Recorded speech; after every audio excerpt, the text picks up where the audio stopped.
సుమన్ టీవీలో మీ business promotions కోసం ఈ కింది నెంబర్ను సంప్రదించగలరు.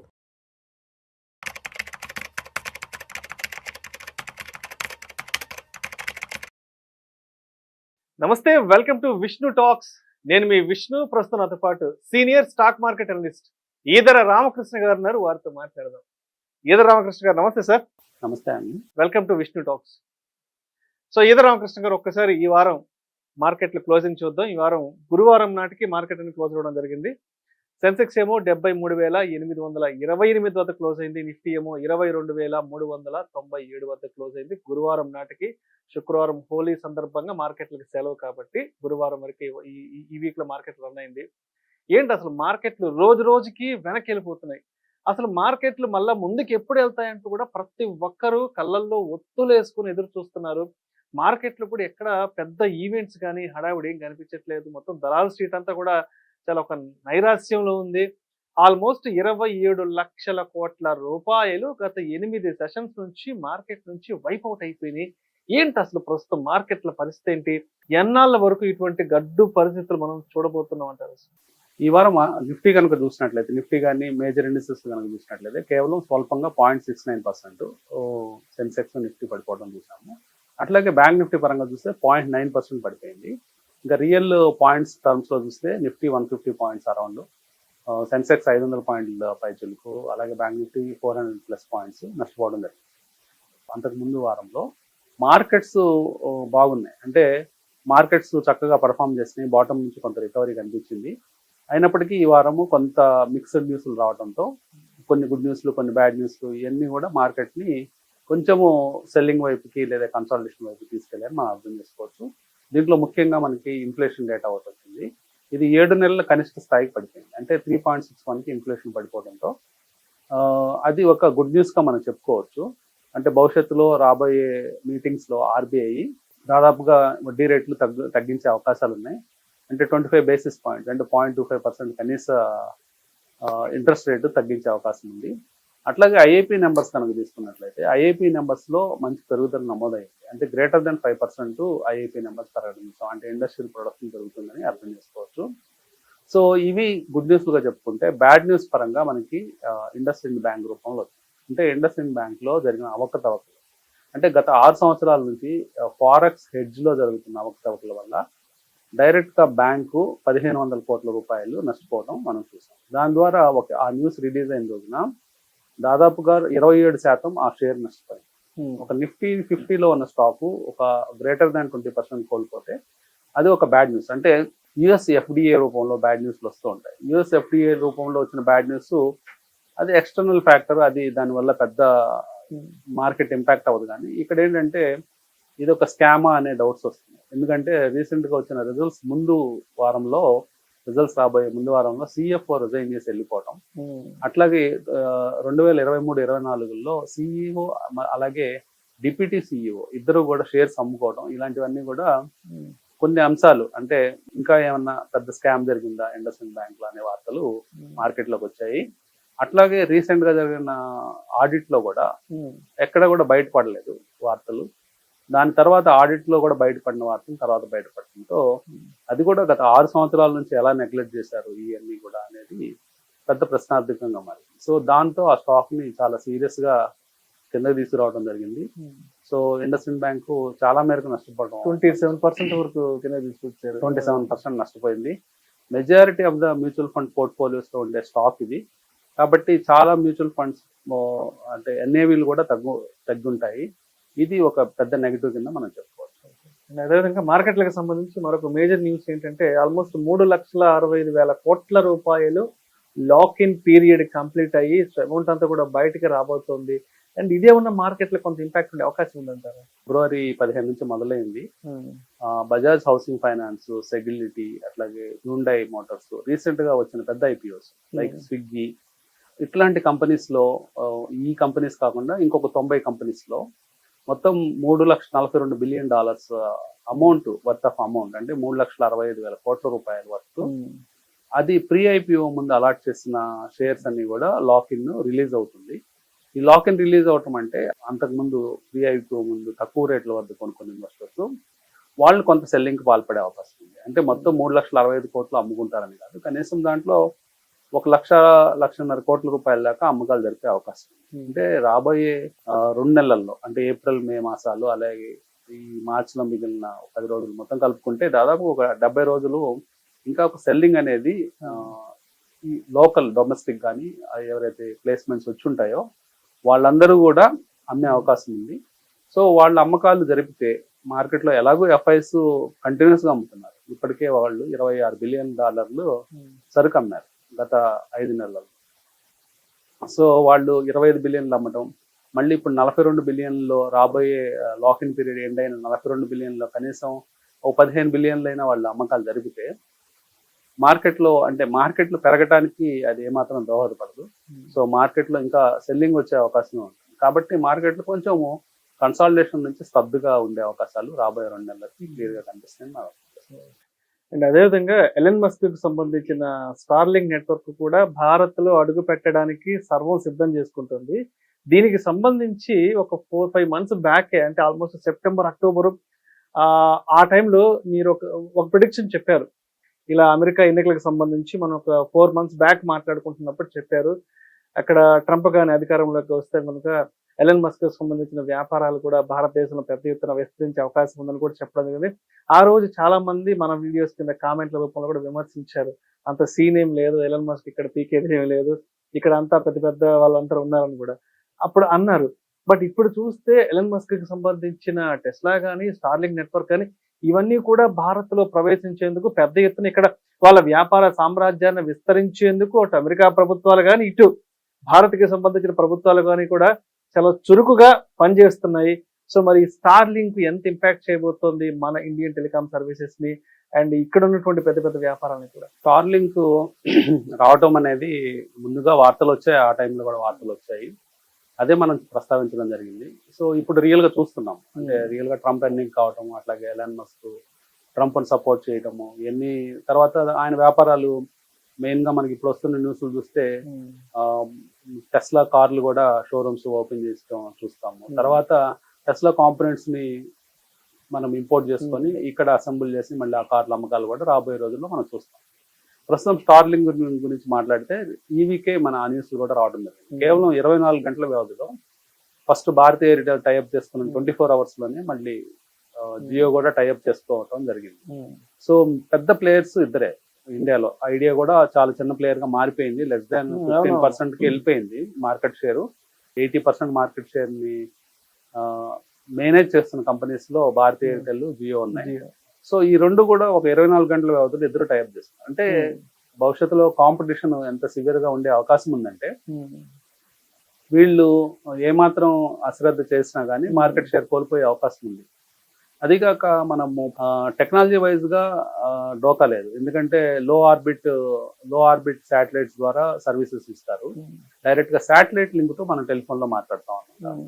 తద్వారా ఏమవుతుందంటే కేవలం 160 కిలోమీటర్ల డిస్టెన్స్ లో భూమికి శాటిలైట్ ఆర్బిట్ లో ఉంటాయి. కాబట్టి చాలా మెరుగైన సర్వీసులు, అంటే ఏమాత్రము కనెక్టివిటీ పోని సర్వీసులు, అంటే ఎక్కడ డిస్టర్బెన్స్ లేకుండా చాలా క్లారిటీ ఉన్న సర్వీసులు అత్యంత చౌక ధరలకు ఇండియాలో అవైలబుల్ అయ్యే అవకాశం ఉంది. అంటే ఇప్పుడు ఈ రోజు ఇచ్చిన ఎస్టిమేషన్ ప్రకారం కేవలం సంవత్సరానికి 12,500 సబ్స్క్రిప్షన్ ఫీజుతో ఒక సంవత్సరం సర్వీసులు మీకు ఏ లొకేషన్లో అయినా, అంటే పొలంలో కావచ్చు, అడవిలో కావచ్చు, ఎడారిలో కావచ్చు, మీరు ఎక్కడికి వెళ్ళినా కానీ మీకు ఇంటర్నెట్ పనిచేస్తుంది.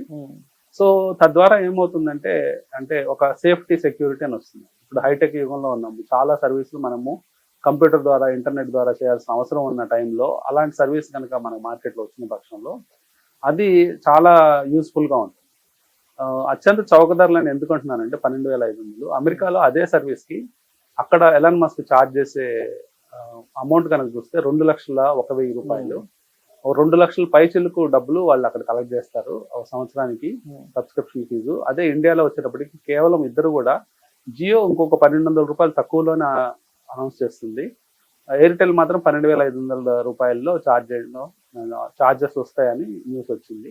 కాబట్టి కేవలం 12,500తో మీకు అన్ఇంటరప్టెడ్ సర్వీసెస్, ఇప్పుడు కొన్నిసార్లు మనం ట్రైన్స్ లో ట్రావెల్ చేసేటప్పుడు మనకి సర్వీస్ ఉండదు, అంటే మన ఫోన్ పనిచేయదు.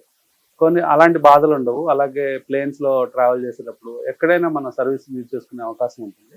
అదొక మంచి అంశంగా చూడవచ్చు. ఇప్పుడు నడుస్తున్న ఈ మార్కెట్ సినారియోలో ఏదైనా కొంత ఫేవరబుల్ గా ఉన్న షేర్స్ ఏమున్నాయి, అండ్ అదే విధంగా పర్టికులర్ గా ఏ షేర్స్ కు దూరంగా ఉంటే మంచిది అంటారు? ముఖ్యంగా నిఫ్టీ కనుక చూసుకున్నట్లయితే రీసెంట్ గా ఏదైతే లో వచ్చిందో 22,000 అనేది ఒక సపోర్ట్ గా ఉండే అవకాశం ఉందండి.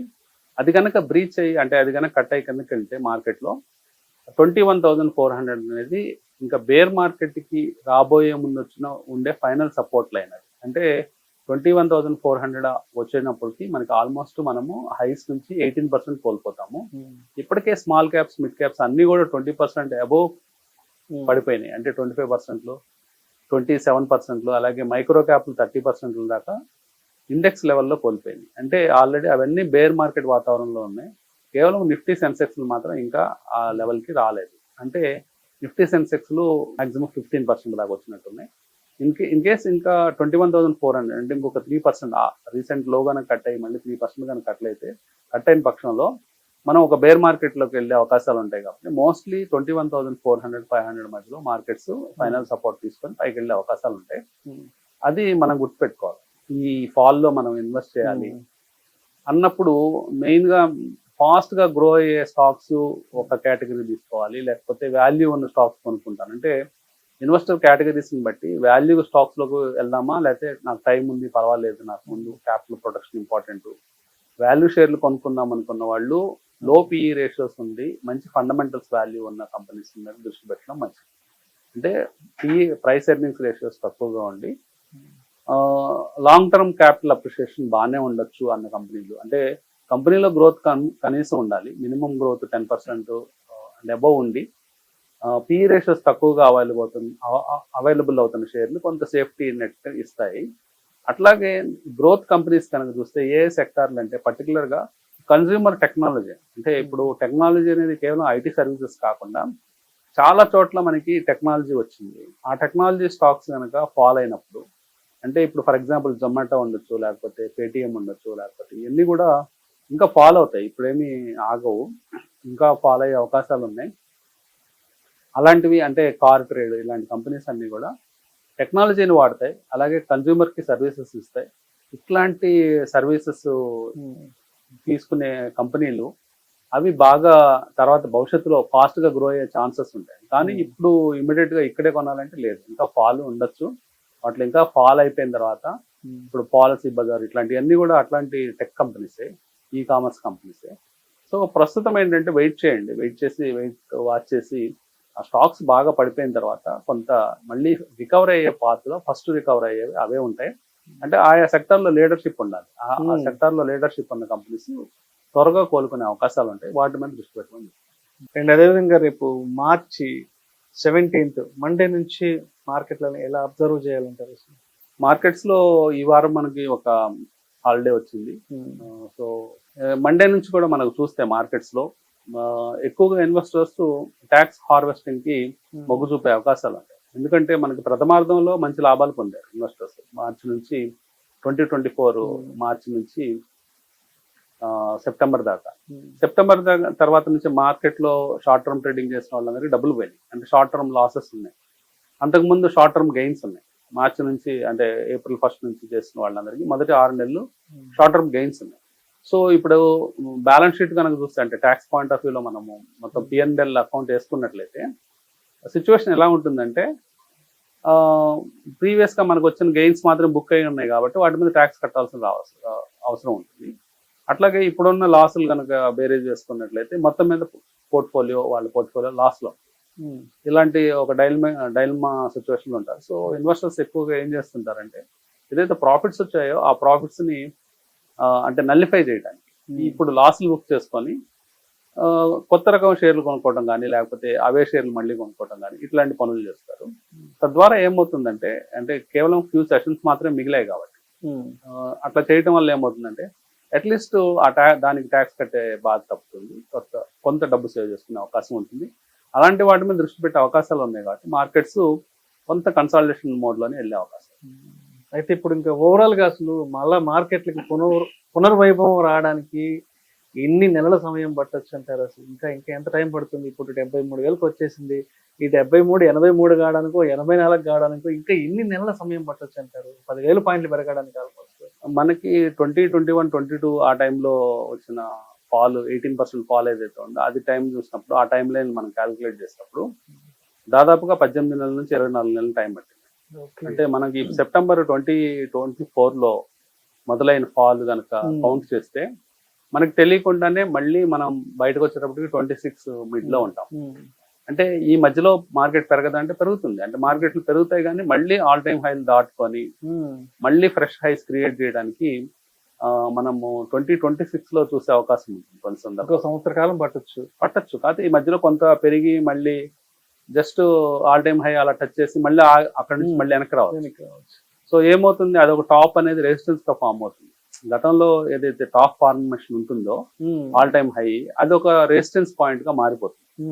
సో అక్కడికి వచ్చినప్పుడు సెల్లింగ్ బాగా ఎక్కువ వస్తుంది, ఇంటెన్సిఫైడ్ సెల్లింగ్ వస్తుంది. తద్వారా ఏమవుతుందంటే మార్కెట్స్ మళ్ళీ ఫాల్ అయిపోయి మార్కెట్స్ మళ్ళీ రైజ్ అయ్యి ఆ రెసిస్టెన్స్ లైన్ ని మల్టిపుల్ టైమ్స్ అటెంప్ట్ చేస్తే గానీ ఆ రెసిస్టెన్స్ బ్రేక్ అవుతుంది. అలాంటి సినారియోస్ అన్ని కౌంట్ చేసుకుంటే మనకు తెలియకుండానే 18 నెలల నుంచి 24 నెలలు స్టార్టింగ్ పీరియడ్ నుంచి పట్టే అవకాశం. కానీ ఇది డైజెస్ట్ కాదు, ఎప్పటికప్పుడు పెరిగిపోతుందని ఆశతో ఉంటారు. కానీ అట్ ద సేమ్ టైం షేర్లు పెరగవంటే పెరుగుతాయి. ఎందుకంటే ఒక బాటమ్ నుంచి పైకి పెరిగే ప్రాసెస్ లో మళ్ళీ ఆల్ టైమ్ హై ప్రాసెస్ మనం కౌంట్ చేస్తే, ఇప్పుడు సపోజ్ 22,000 దగ్గర ఉన్నాం మనం, మళ్ళీ ఆల్ టైమ్ హైకి వెళ్ళాలంటే 26,000 చిల్లర. అంటే దాదాపుగా 4,000 పాయింట్లు జర్నీ చేస్తేనే కానీ మళ్ళీ ఆల్ టైమ్ హైకి వెళ్ళేది. ఈ జర్నీలో కూడా ప్రాఫిట్స్ వచ్చే అవకాశాలు ఉంటాయి, షేర్లు పెరిగే అవకాశాలు ఉంటాయి, మంచి షేర్లు డబుల్ అయిపోయే అవకాశాలు ఉంటాయి. సో ఇలాంటి ఆపర్చునిటీస్ మన కళ్ళ ముందే కనిపిస్తూ ఉంటాయి. సో మనము ఉన్న స్టాక్స్ లో ఎగ్జిట్ అయ్యి రైట్ స్టాక్స్ లో కనుక ఉన్నట్లయితే మన పోర్ట్ఫోలియోస్ 2 సంవత్సరాలు కన్సాలిడేషన్ ఒక రేంజ్ బౌండ్ మార్కెట్ లో ఉన్నప్పటికీ మన పోర్ట్ఫోలియోస్ షైన్ అయ్యే అవకాశాలు ఉంటాయి. సో మొత్తానికి ఇంకా ఒక సంవత్సర కాలం వరకు పట్టొచ్చు. మళ్ళీ మనం 80,000 పైచలకు మార్కెట్ చూడాలని. Thank you sir, thank you so much Sitaramakrishna గారు. Thank you.